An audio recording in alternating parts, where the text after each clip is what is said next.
Hello again, welcome to another flight. Down there in the clouds and fog is the mighty Dash 8.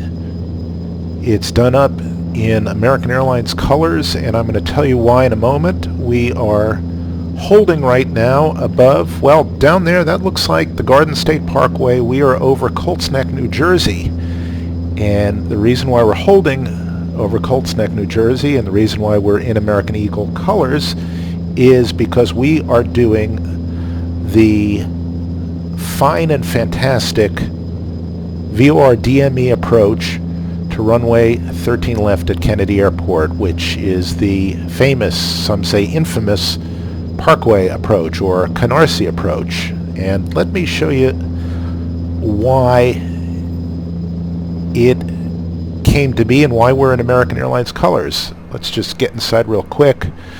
Make sure we're doing the right things here. Yes, we are established in the hold, and let me just twist. As if we were doing this manually, we would twist our heading bug around, and we would be flying outbound there, beam the fix, and we are. And we're at about 210 knots, which we are, and that's all groovy.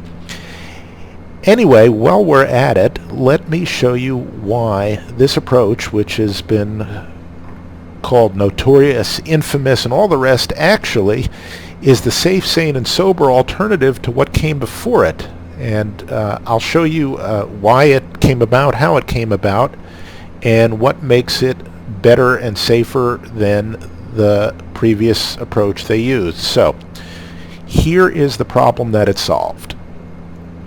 First, there's the approach, but let's skip that for 1 second. This is 13 left at Kennedy, and the problem mainly, although not exclusively, is this, LaGuardia. This is LaGuardia's preferred instrument approach, runway 4. This is the ILS approach straight into 13 left, and there is one for really bad conditions when the wind is really blowing hard from out of the southeast. Well, as you can see, this approach and that approach do not get along. In addition, this approach happens over an enormous swath of Manhattan and Brooklyn. And so in the day when the jets in use were 707s, this was millions of people exposed to lots and lots of noise. So the way they did it at the time, before the Canarsie approach came into being, let me just quickly check our speeds here, make sure everything's holding up. It is okay. What they used to do was they would fly the ILS to 4 right. They would break off the approach at about 1,300 feet. They would circle around, maintaining visual contact with the field, so they were pretty low, and they couldn't be as low as you really wanted to be on an instrument approach, but in any case, what they would do is they would turn this into a downwind, and then they would do a tight 270-degree turn onto final here in a 707 with their engines screaming. And as you might imagine, it wasn't the easiest thing to do. It wasn't necessarily the safest thing to do. And so the safe, sane, sober alternative was devised by mainly American Airlines to solve 2 problems. One is the interference with LaGuardia's approach.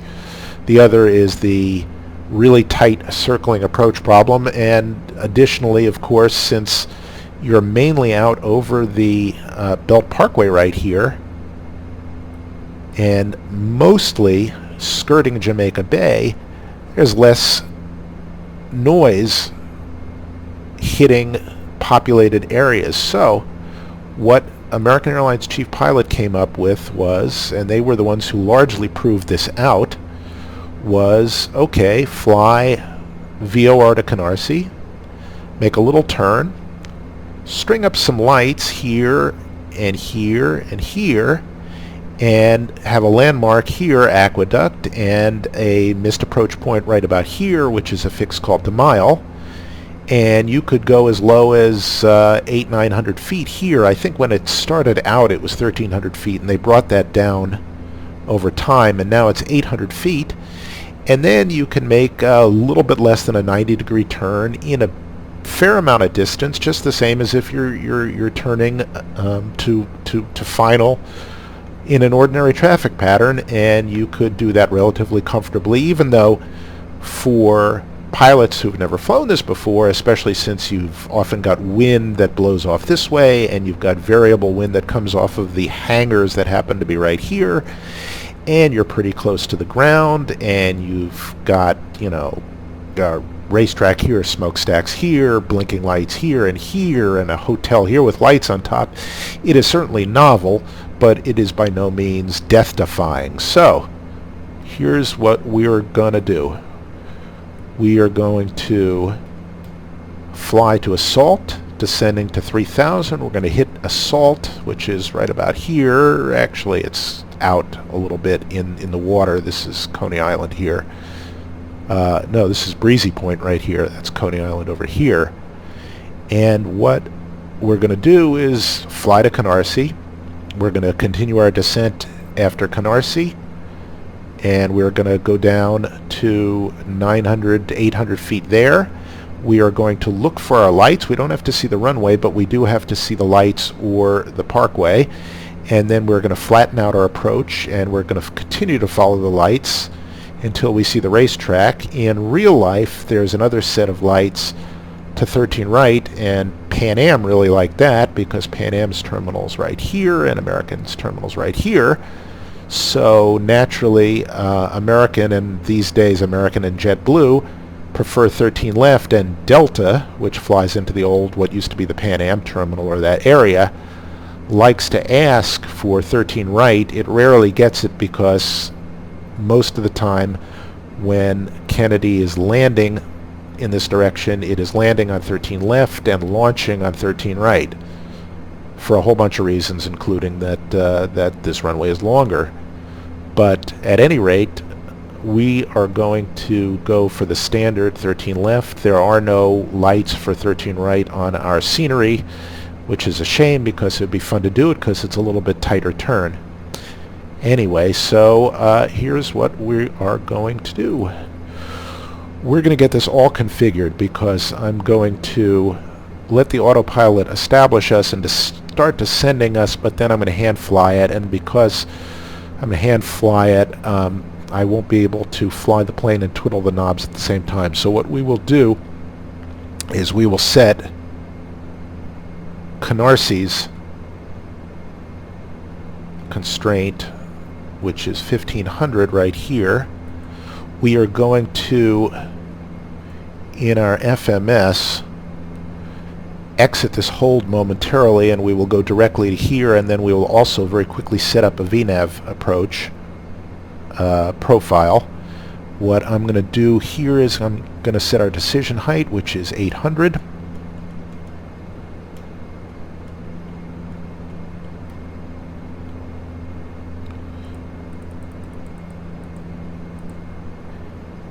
And I'm going to check our altimeter, which actually should be standard, and I'm going to set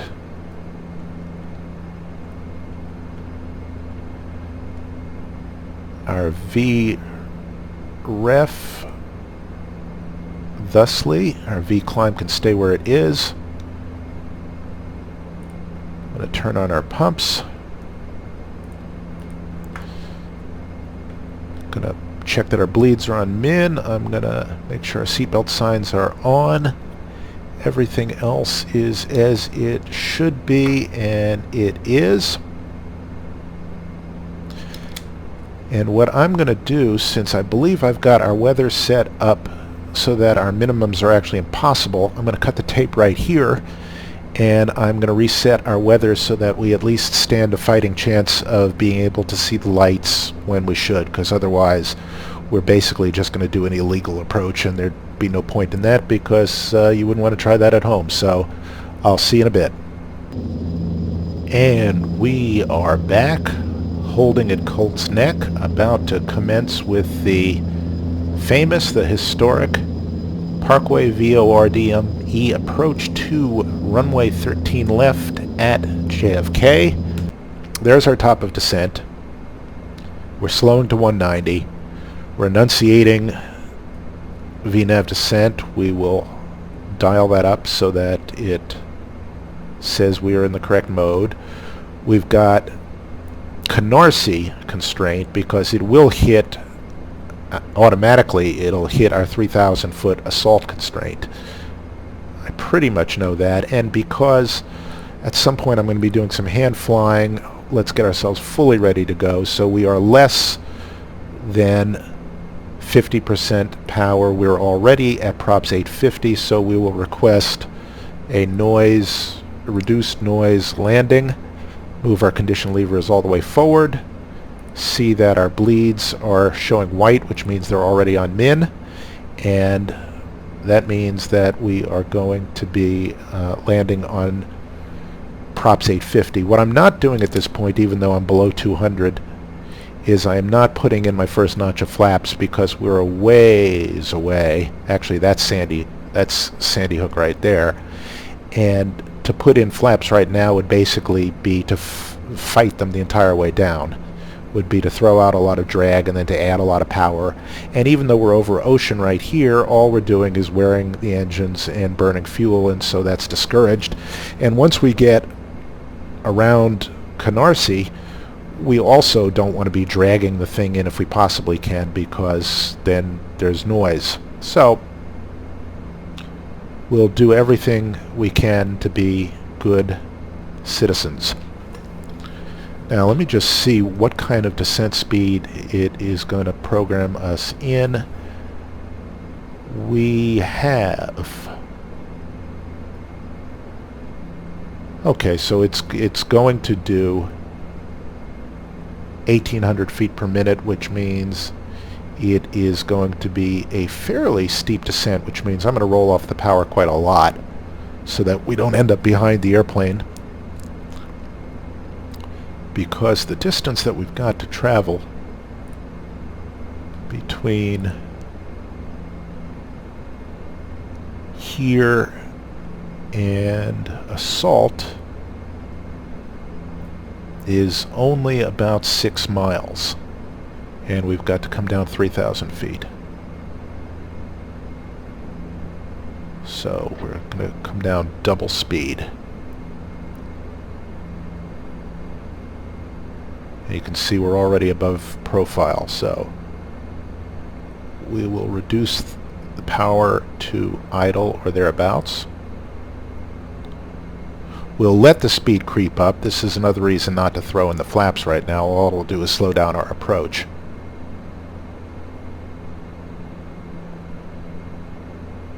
We'll actually live with being a little bit out of trim at this point, because the slight bit of extra drag doesn't do us any harm at this stage.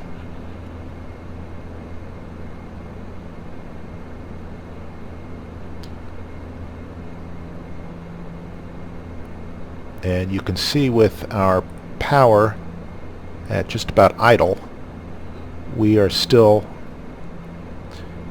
coming down very fast and traveling very fast. So at this point we might be going too fast for ATC, and they might ask us to slow down a bit, but so far they haven't said boo.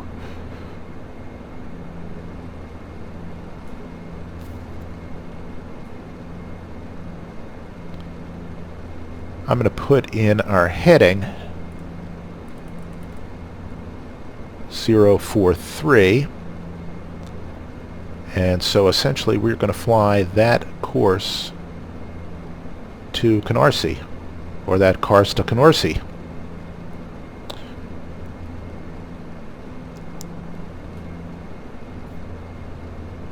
And I'll slow us at this point. Well, I can't really slow us that much. It's descending us a little bit more slowly, and at this point, just for speed's sake, I'm going to put out our first notch of flaps.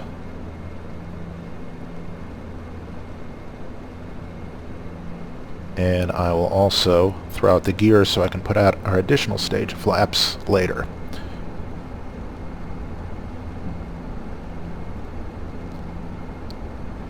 And I'm going to try and keep the speed around 172, because that'll be our flaps 15 extension limit, and I'm going to, right now I'm at flaps 5. 2500. I'm going to dump out the next 2 stages of flaps at the same time. It's generally the SOP.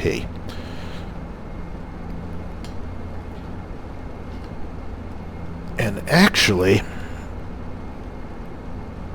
alright, there we go. A little bit more power.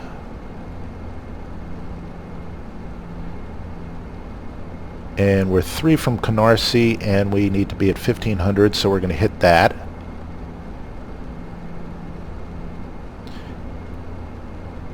And at the moment, the wind seems to be coming from almost over our nose. And it is going to, as soon as we get down below about 900 feet, is going to shift brutally from the opposite direction. So it's going to get ugly really quick. Okay, so let me put out the rest of our flaps. And let me take it from here. It's going to balloon us up a little bit, but that's okay. It'll help us slow down. Trim us out a little bit.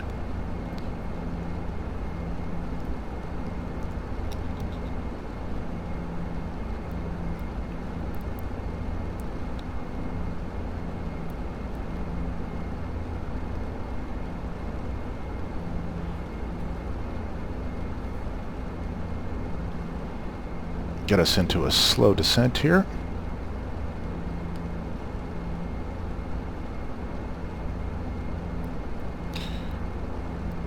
We've got, okay, there's Canarsie. So we're going to look for 2.1 more miles, at which point we're going to have to see those lights, and I see them already.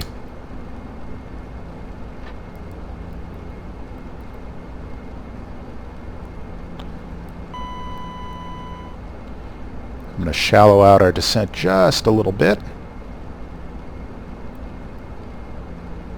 And now this is essentially a visual approach with a murderous gusting crosswind. So we're going to make our turn to final just a little bit tighter than we ordinarily would. I'm going to level us out just a little bit right here.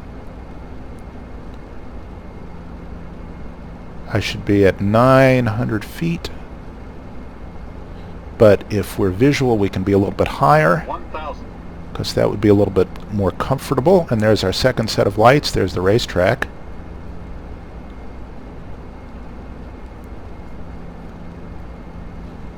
Let's get rid of our flight director here. We don't need it. Still can't see the runway. There's the fuel tank farm. Plus 100. And we are going to... now you feel us. We're getting blown to the other... We're getting blown to the left here, so... There we go.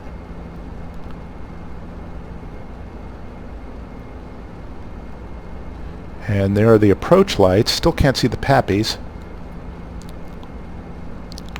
We'll bring this down to our V app. I put a little additive in also for the wind component. Okay, there are our pappies. And we are drifting to the left. We're skating to the left, so I'm just going to put in a little bit more turn. 500. And establish a slight crab here, or maybe even a big crab.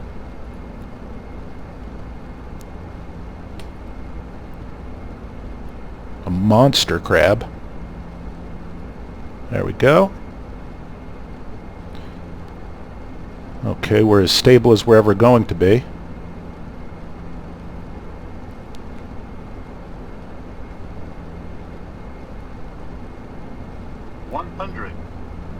A little bit fast, which is okay. 50, 40, 30, 20, 10. Kick out the crab. And there we are.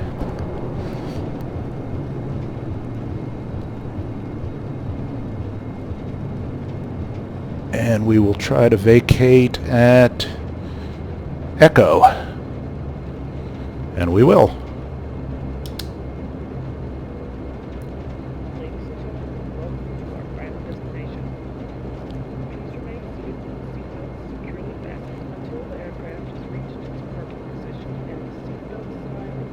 And that